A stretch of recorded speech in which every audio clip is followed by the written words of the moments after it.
Bienvenido a tu nueva clase virtual. Nueva clase virtual.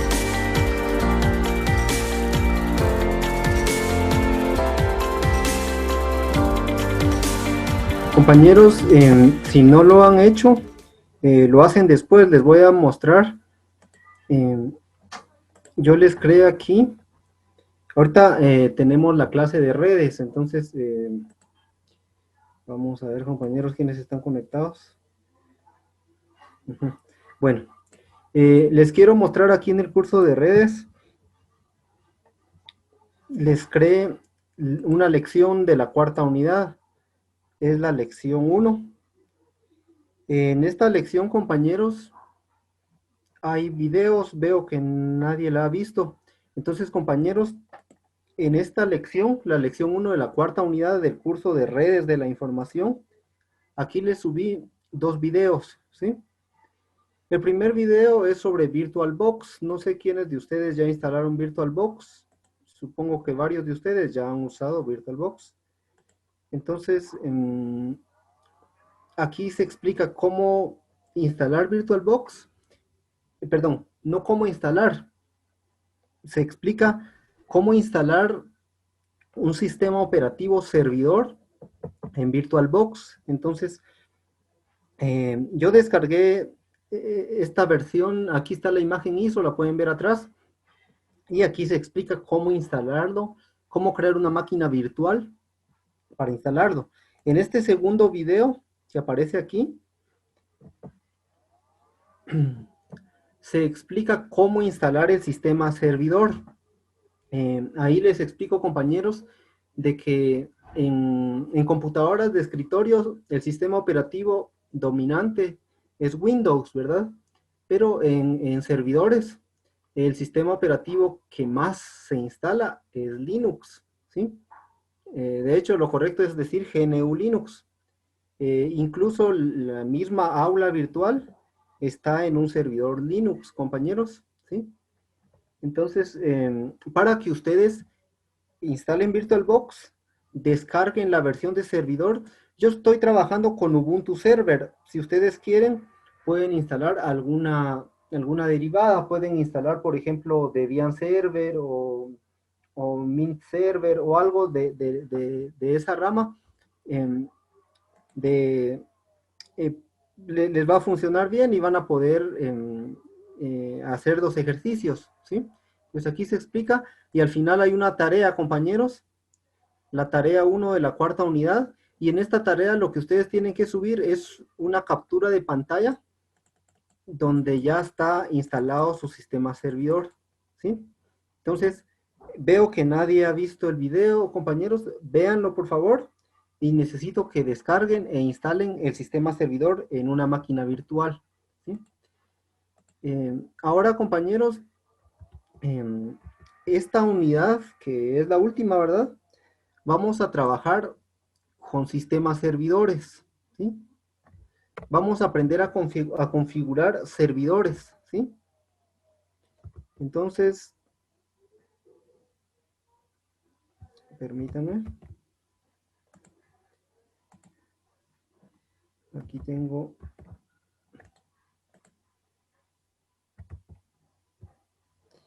Y no me está abriendo mi... Permítanme, compañeros.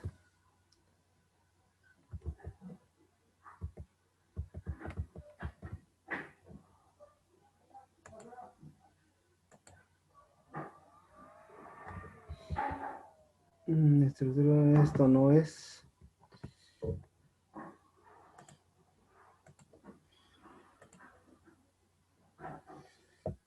Esto no es... Esta creo que es la diapositiva que les quiero mostrar.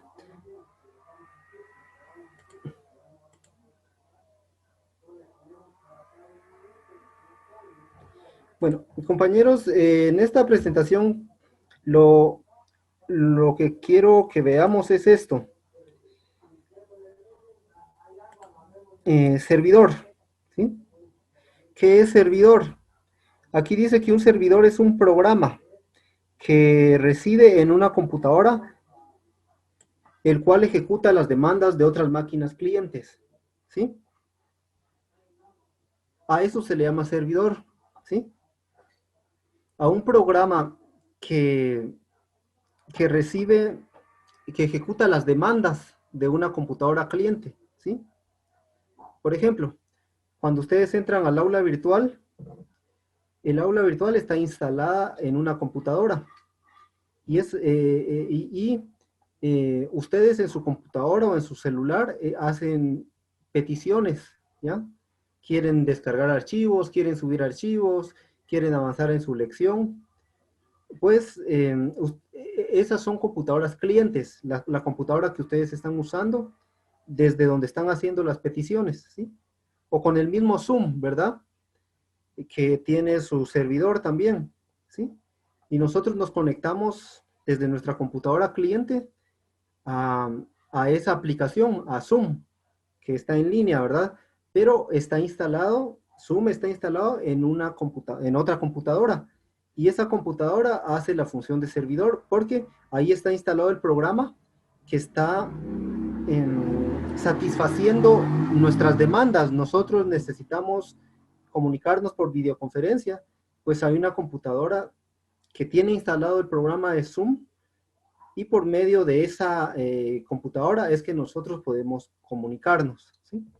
No sé si está clara la definición de servidor, compañeros.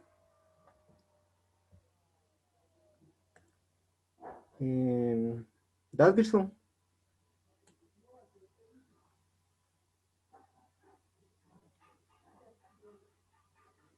Sí, sí, estamos ahí. Bueno, muy bien.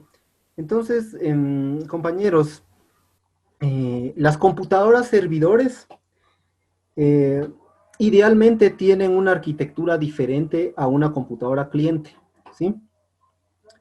Tienen más capacidad en primer lugar, ¿sí?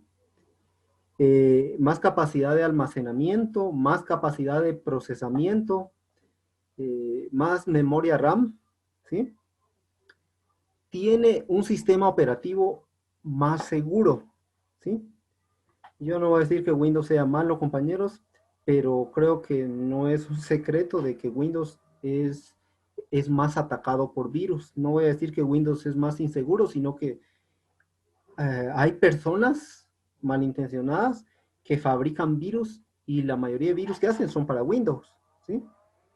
Entonces, en otros sistemas operativos hay muy pocos virus, como en Mac o como en Linux, ¿verdad? Porque las personas hacen menos software malicioso para esos sistemas, además de que tienen algunas, en el caso de Linux, que es lo que yo conozco, tiene algunos procedimientos más seguros. Por ejemplo, en Linux nunca estamos nosotros como administradores, ¿sí?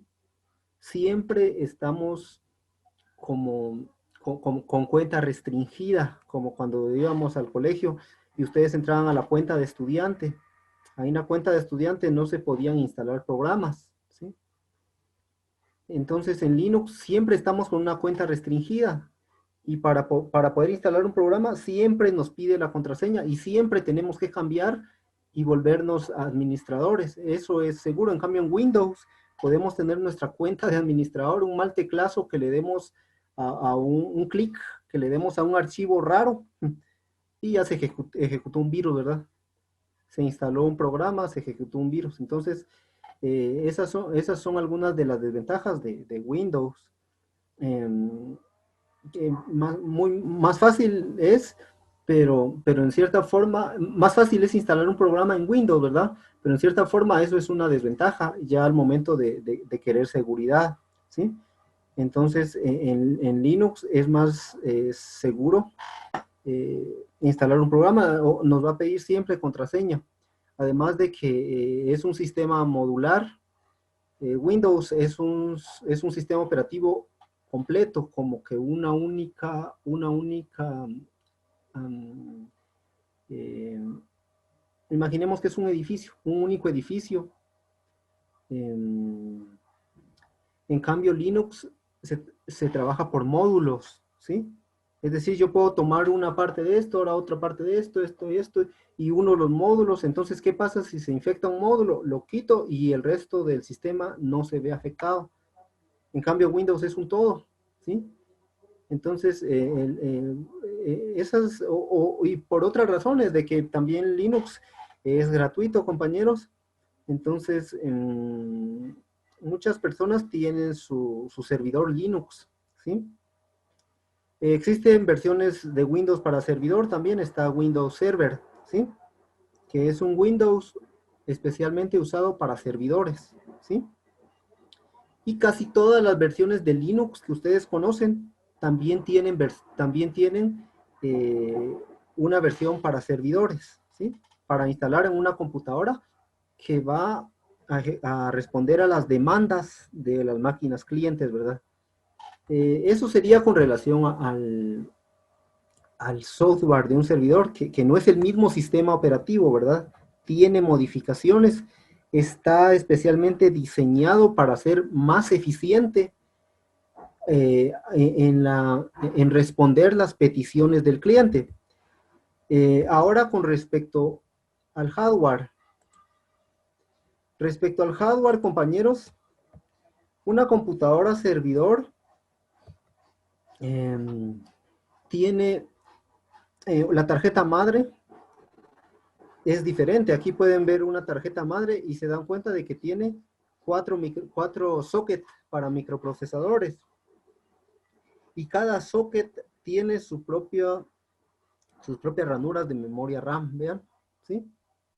Entonces, el hardware es diferente también, ¿sí?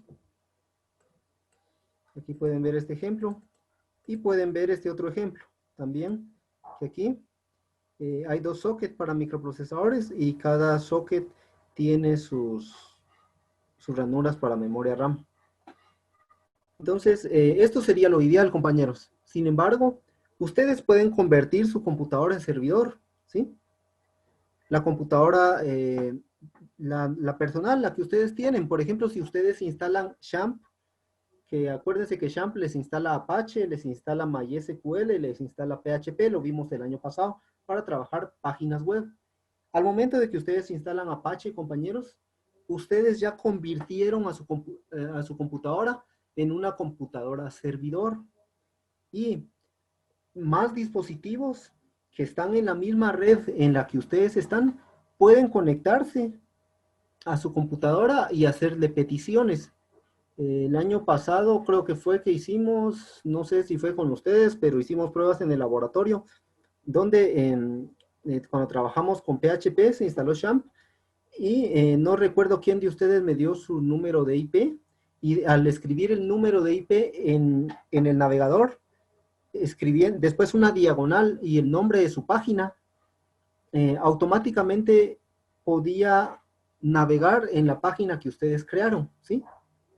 Porque su computadora ya es una computadora servidor. Media vez le instalen algún software servidor, si le instalan Apache, por ejemplo, ya pueden hospedar páginas web en su computadora, pero esa página web solo se va a poder ver en la red privada, solo en la red donde está el router. En otra red fuera del router ya no se podría ver. Entonces, ¿cómo hacemos para que la página, si diseñamos una página, se pueda ver desde otra red, por ejemplo? Pues podríamos comprar una IP pública, ¿sí? Venden las IPs públicas, por ejemplo, Claro vende IP públicas y tendrían que configurar su línea con la IP pública, ¿sí? Su módem lo tienen que configurar con la IP pública. Eso lo llegan a hacer los de Claro. Entonces, habiendo hecho eso, ustedes van a la configuración de Apache, le hacen unas configuraciones para que su página ya esté en línea, y entonces ustedes ya pueden entrar a su página desde internet escribiendo su número de IP, ¿verdad? El número de IP, una diagonal, y después, si su página se llama index, automáticamente va a entrar. Si no, habría que poner diagonal y el nombre de su página, perdón. Entonces, convertir a una computadora en servidor es bien fácil, compañeros. No necesitamos necesariamente un sistema operativo servidor. aunque no es lo ideal, compañero, ni es lo recomendable. Tal vez solo para hacer pruebas valdría la pena, pero para ya un servidor de producción, un servidor, imagínense que ustedes le trabajan a una empresa y resulta que ofrece servidores de cámaras de vigilancia y ustedes quieren usar su computadora como servidor e instalar el software de cámara de vigilancia ahí, pues en primer lugar van a tener muchos problemas. Uno de los problemas va a ser de que su computadora tienen que mantenerla encendida las 24 horas, compañeros. Al momento de apagar su computadora, ya no es accesible el servicio. Está apagada, no se puede acceder.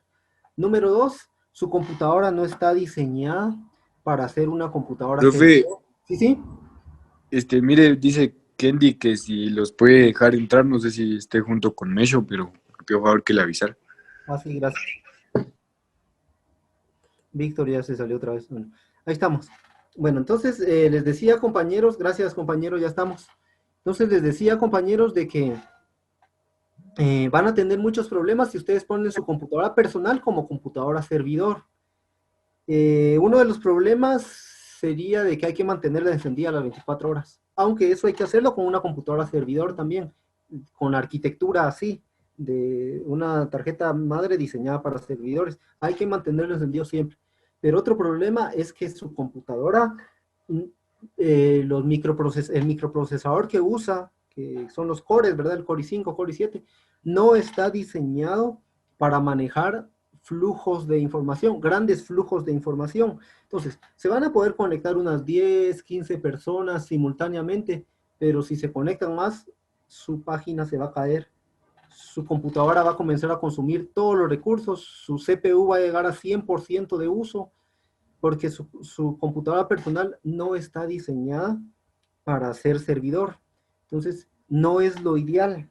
Podría funcionar para hacer pruebas, para eso sí podría funcionar, o podría funcionar para algún proyecto de Internet de las cosas, suponiendo que ustedes quisieran desde su celular poner una cámara y ver qué hay en su casa y solo ustedes se van a conectar. Ahí no hay problema, ahí pueden hacerlo, compañeros, pero si ya es un servidor donde se van a conectar un volumen de más de 10 personas, lo recomendable es mejor adquirir una computadora con esta arquitectura, ¿verdad? Con una tarjeta madre de varios microprocesadores y también conseguir un microprocesador diseñado para eso. Yo estaba viendo aquí, no encontré un resumen, pero la mayoría de computadoras servidores, compañeros, usan microprocesador Xeon, ¿sí? No usan el Core i7, ¿sí? Por ejemplo, aquí dice que los microprocesadores se dividen en Intel Core, los Core i5, Core i7, Core i3 y lo que sea, que se usan para trabajos ligeros o para juegos, ¿sí? Y después está la Intel Xeon, que no sé si lo habían oído, pero este Intel Xeon está destinado a carga de trabajo severo, dice aquí, con optimizaciones para un mercado, ¿sí? Sin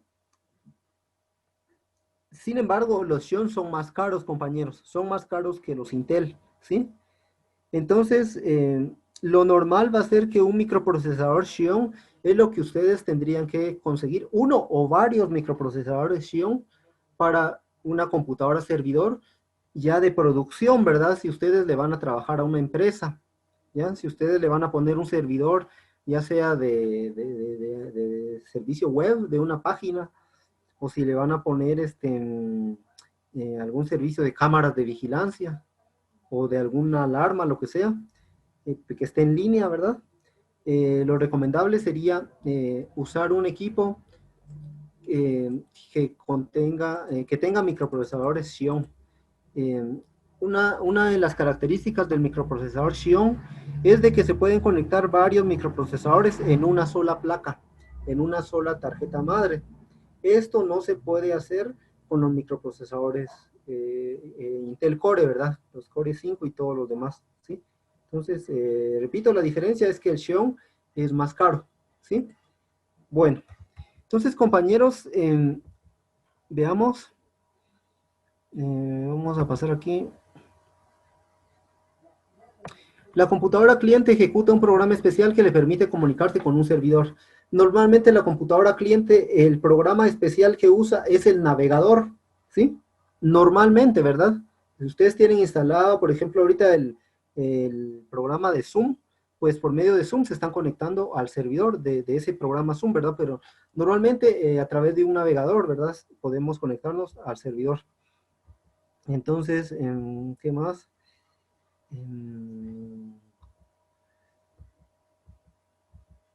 Vamos a dejarlo ahí. Les quiero mostrar ahora, creo que es esta.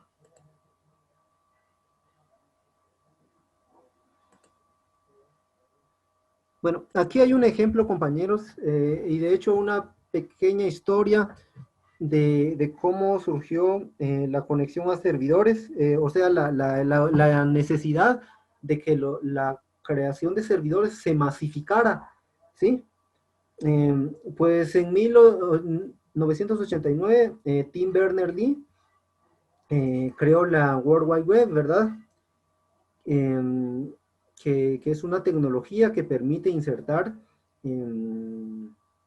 imágenes y videos y audio dentro de una página, porque las primeras páginas eran solo tipo CMD, ¿verdad?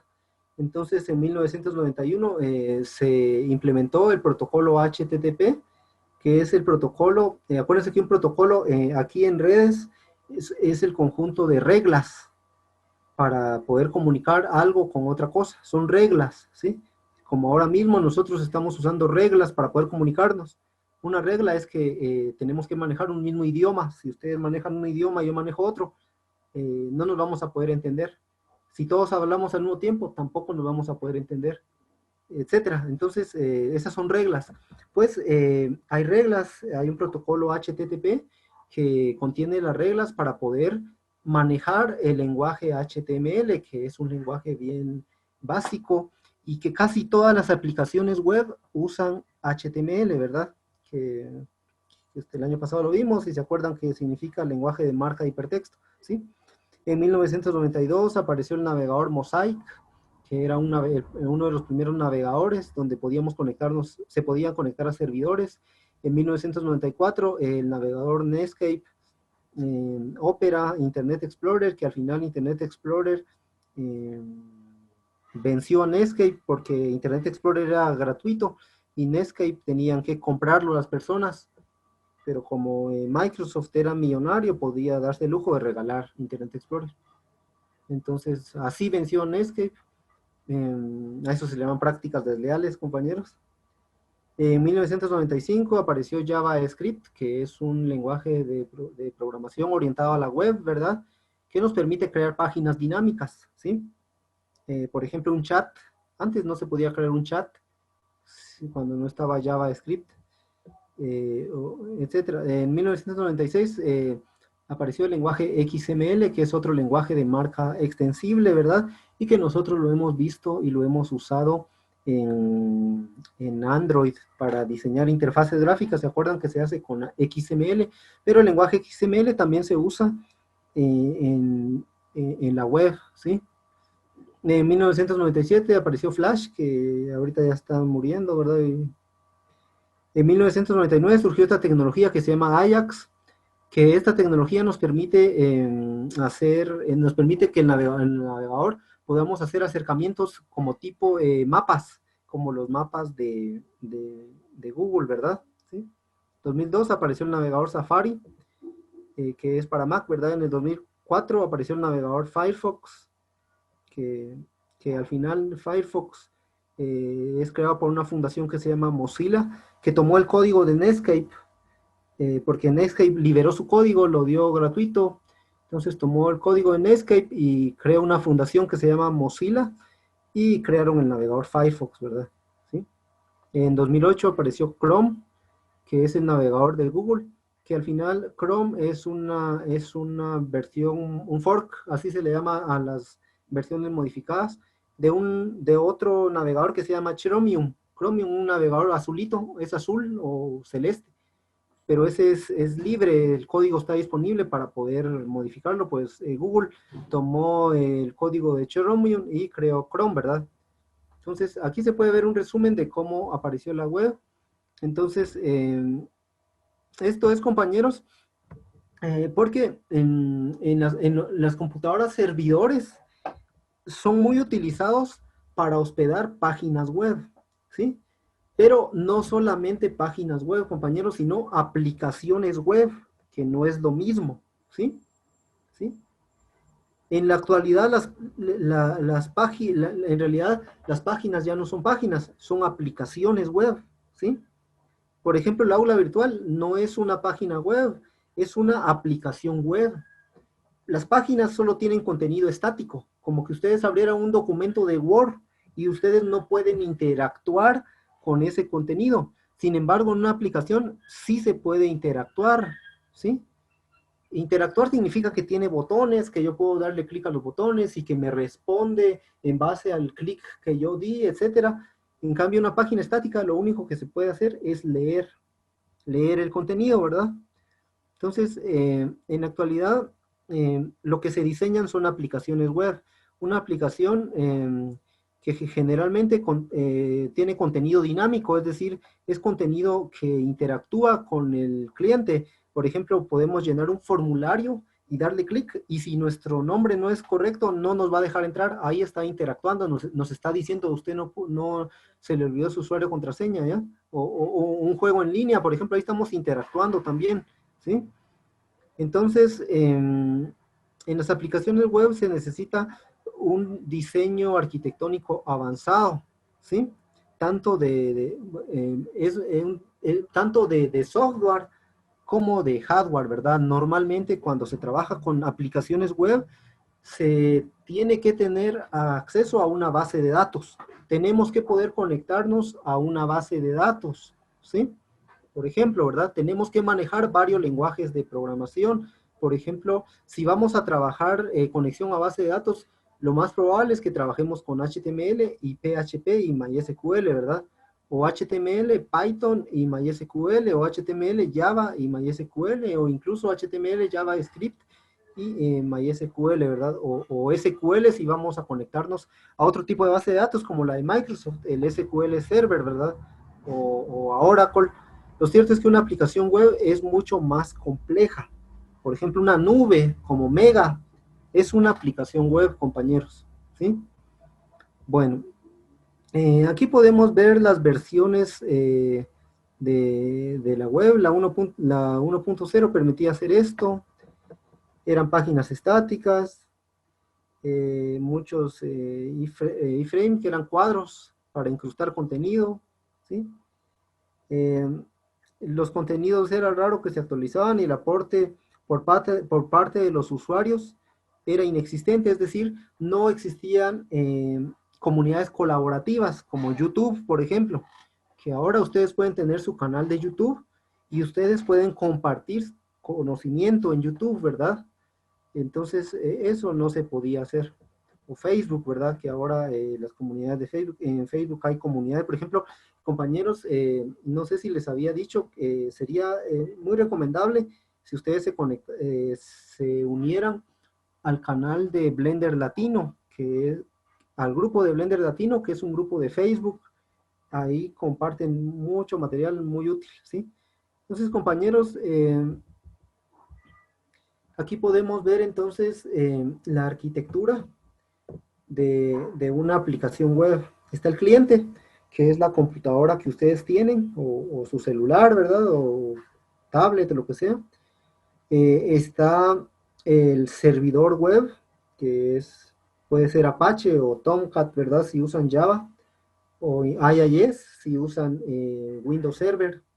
Hay varios servidores HTTP, no solo Apache, ¿verdad? Está el servidor web, está la aplicación que está hecha en un lenguaje de programación que puede ser PHP, puede ser Python, puede ser JavaScript, si se trabaja con Node.js, puede ser Java también, incluso puede ser C++, pero C++ casi no se usa orientado del lado del servidor. Los lenguajes de programación más utilizados del lado del servidor son JavaScript, PHP, Java normal, ¿verdad? Python también se usa, no sé con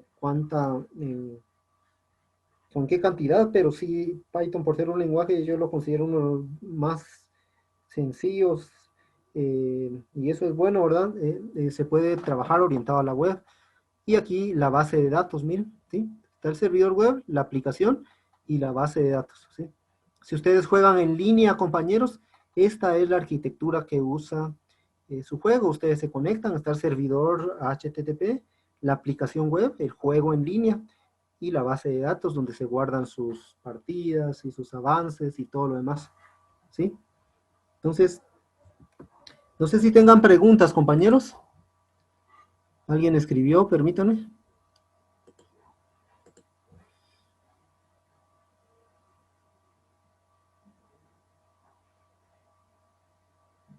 Ah, bueno. No le deja instalar a Dadvirson. Ah, híjoles. Mm. Ah, bueno. Compañeros, yo creo que les voy a mostrar aquí VirtualBox.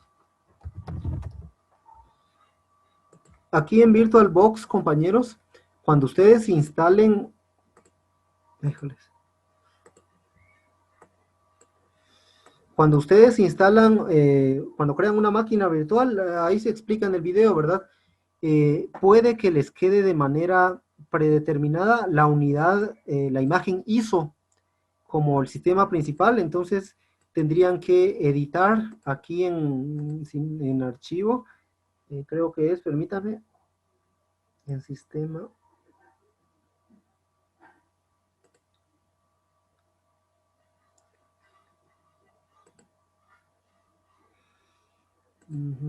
Es que lo andan cambiando, compañeros, la última vez que usé VirtualBox. Discos ópticos, disco extraíble. Yo recuerdo que se puede configurar el orden. Ay, híjoles. Es decir, si yo quiero que primero me lea el disco duro, si quiero que primero me lea la unidad SD, vamos a ver si aquí.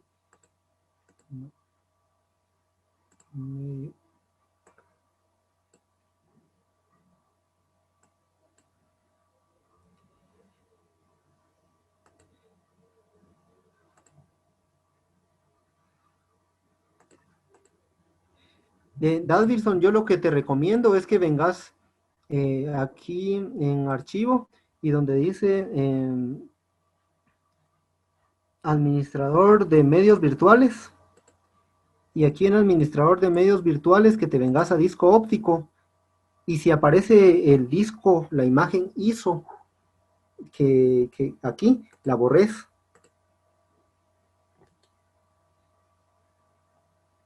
La borres porque lo más probable es que te está leyendo de primero el disco óptico y por eso te vuelve a instalar.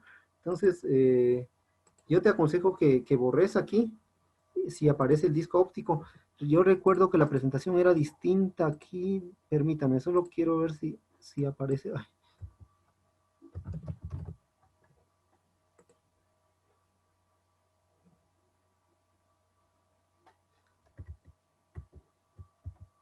Ahí estamos. No, es aquí. Ya lo encontré. Compañeros, aquí en configuración es... Aquí, Dadverson y compañeros, si les da error de que al instalar el sistema y cuando inician otra vez su computadora, les vuelve a pedir instalar, aquí en configuración, si ustedes le dan clic, les va a abrir el panel de configuración y aquí en almacenamiento, permítanme, creo que es aquí en sistema, perdón, sí, aquí en sistema, disculpen, aquí en sistema ustedes pueden elegir el orden. Vean, de manera predeterminada, VirtualBox está configurada para leer primero la unidad de disquete, después el disco óptico, pero como ustedes eligieron la imagen ISO, de repente está leyendo esa imagen ISO. ¿Le pueden quitar el chequecito?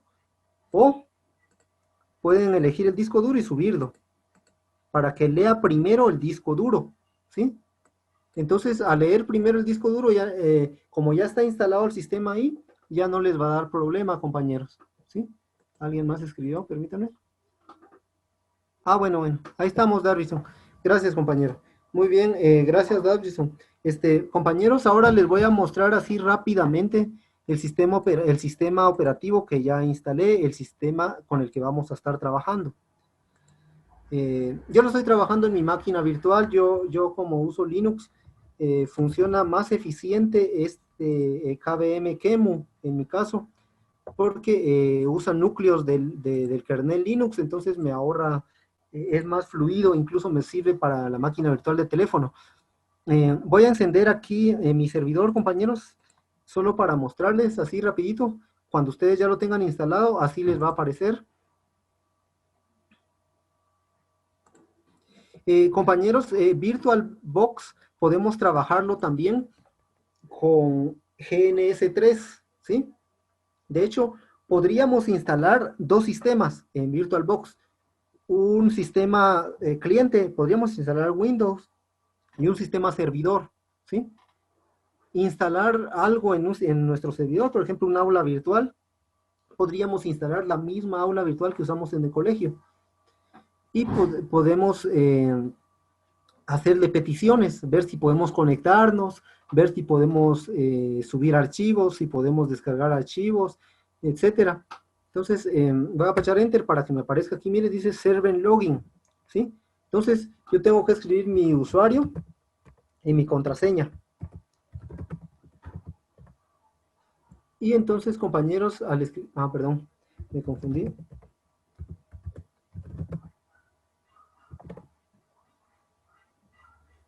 Yo creo que olvidé mi contraseña, compañeros. Híjoles. Ahí estamos, ya. Vean, compañeros, voy a limpiar. Este es el servidor. Miren, aquí yo ya estoy dentro del servidor. Normalmente un sistema servidor no tiene escritorio, compañeros, ¿sí? Y no necesita tener escritorio. Probablemente se use algunas veces, pero es raro. Lo más probable es que el escritorio no se use. Y es bueno que no tenga escritorio, compañeros, porque el escritorio consume memoria RAM, ¿sí? Entonces, si ustedes solo tienen la terminal, están optimizando su servidor para que la memoria RAM que está disponible mejor se use para las conexiones, porque mientras más personas se conecten a su servidor, más memoria RAM está consumiendo y más hertz está consumiendo en el microprocesador, ¿sí? Entonces, normalmente no tiene escritorio o puede tenerlo, pero no lo inicia. Podemos instalar un escritorio y usarlo solo cuando necesitemos usarlo, pero es raro. Aquí normalmente se trabaja por comandos. Varios de esos comandos, compañeros, se usan en Windows. Por ejemplo, el comando cd se usa en Windows, que es para acceder a una carpeta, ¿verdad? Y hay otros que no se usan, por ejemplo, para limpiar, que es clear, no se usa. Profe, dice Davison que le deje entrar porque se le acabó la carga de su computadora y se salió. Bueno, ahí estamos. Bueno, gracias. Bueno, entonces, compañeros, miren, yo creo que para que tenga más sentido trabajar un servidor, yo estaba revisando y de hecho me gustó bastante. Híjoles, compañeros, no puedo salir de aquí. Voy a apagarlo.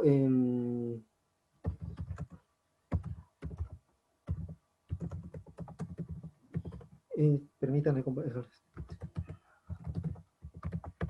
Aquí tenemos que acostumbrarnos a usar los comandos, híjoles. Ahí estamos. Es lo más normal, compañeros, y lo más probable si ustedes van a trabajar como administradores de servidores, que lo más probable es que se van a dedicar a la terminal, a usar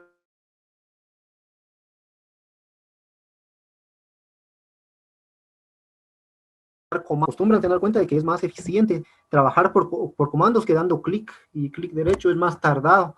Lo que les quiero mostrar, compañeros, es este servicio que me gustó bastante, que se llama DDNS, ¿sí? ¿Qué es DDNS? Es Dynamic DNS o no IP Dynamic DNS. Y aquí, compañeros, en la página de dns.he.net,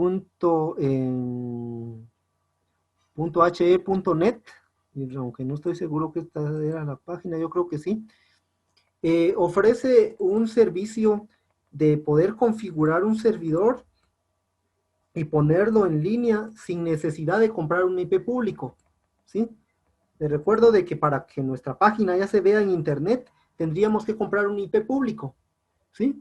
Y otra cosa, compañeros, lo que hacen las personas es de que para que el IP público no tengamos que escribirlo cada vez, lo disfrazan. Y a ese disfraz se le llama nombre de dominio, o DNS, ¿verdad? Que es un servidor de dominio. Entonces, el DNS es un disfraz que se le pone al IP, ¿sí? Por ejemplo, www.preugalileo.edu.gt es un disfraz, es un sobrenombre que se le está poniendo a un número IP, ¿sí? Porque es mucho más cómodo escribir una dirección que estar poniendo un número largo, ¿verdad? A nosotros se nos queda más una dirección, o www.google.com. Es un disfraz porque al final es un IP el que tecleamos. Entonces, no IP o DDNS, que es, yo recuerdo que hay más proveedores de DDNS. Podemos nosotros registrarnos, compañeros, y podemos crear una cuenta. Entonces nos van a dar un IP que vamos a poder configurar en nuestra máquina virtual, compañeros, y vamos a poder cambiar la configuración de la tarjeta. Tendríamos que ponerlo tipo NAT para poder usar el IP de nuestra computadora anfitrión y poder entrar a nuestra computadora, a nuestro servidor, ¿verdad? Que está instalado en VirtualBox desde internet, utilizando un DDNS, o sea, un no IP, que estas páginas, y creo que esta es la página, compañeros, no es la de arriba, es noip.com, ¿sí? Nos permite, vean. Por ejemplo, yo ayer estaba platicando con un programador, ¿verdad? Que ellos tienen un aula virtual, que igual es Chamilo, en otro país, ¿verdad? Pero ellos no tienen pagado un host, un servidor, como nosotros aquí, nosotros en Galileo, sí se pagó un servidor, pero ellos no. Él tiene una computadora Xeon, ¿verdad? Obviamente una computadora Dell, una computadora servidor con microprocesador Xeon, pero en lugar de pagar un host o comprar una IP, está usando esto y dice que le está funcionando bien. Entonces, si ustedes se registran, compañeros, van a poder configurar su computadora servidor para poder ver desde cualquier lugar del mundo lo que tengan hospedado ahí, ¿verdad? ¿Sí? La aplicación web que tengan hospedada ahí, pienso que así tendría más sentido si trabajáramos así, compañeros. Bueno, quiero preguntarles si tienen dudas, compañeros. Carlos, No, profe, no tengo dudas. Cristian, No, profe. Dalvirson, preguntas. No, profe, todo está bien. Damián, ¿alguna pregunta? No, profe, ahí está. Dani, ¿alguna pregunta, Dani? No, profe, está bien. Tocó. Emma, No, profe. Juan, ¿alguna pregunta?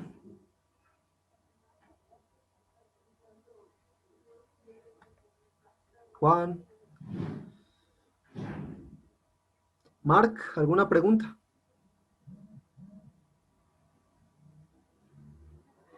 Mark, no se te oye, Mark, pero sí se ve que estás intentando hablar. Si tienes dudas, escribílas en el chat, Mark. Marco, ¿alguna pregunta, Marco? No, profe, no.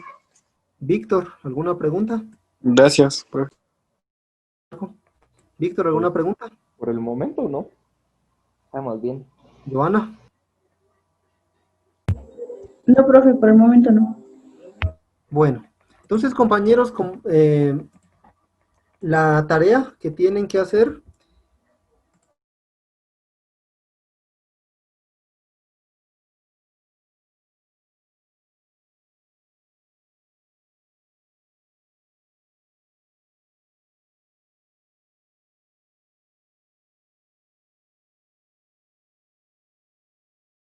a los 15 minutos de no estar usando el aula virtual se cierra, compañeros. Entonces, aquí en la lección 1, para los que entraron ya de último, vean la lección, vean los 2 videos y hagan la tarea. La tarea, compañeros, es tomarle una captura a VirtualBox donde su servidor ya esté instalado, ¿sí? Donde ya se mire la pantalla negra y así como yo ingresé, ¿verdad? Hace un momento, donde ya se vea la terminal. Luego, compañeros, les voy a crear la lección 2, que sería la de esta clase. Y lo que les voy a poner ahí, compañeros, es un examen, ¿sí?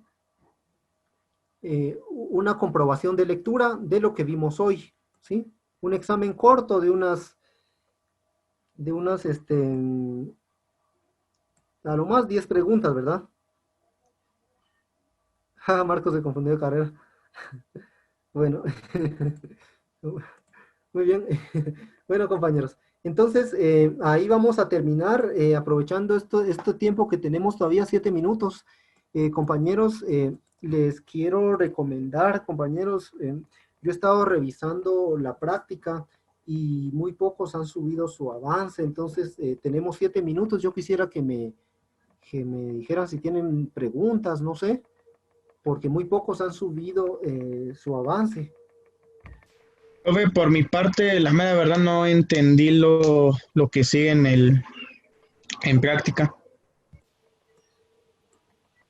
Miren, lo que urge que suban ahorita,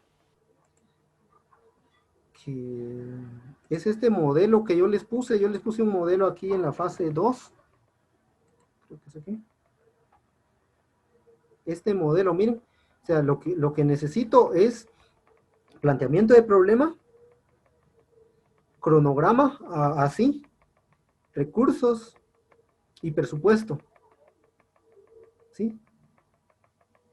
Eso es lo que necesito, compañeros. No sé si ahí tienes dudas, compañero. Tal vez en el cronograma. En el cronograma.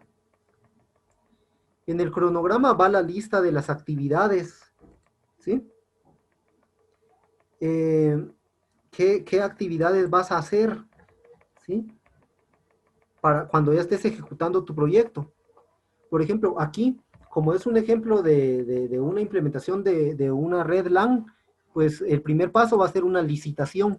Es decir, se va a poner un anuncio de que se está solicitando una empresa consultora para que presente su propuesta de una red LAN, de que ellos la van a hacer y cuánto van a cobrar y todo.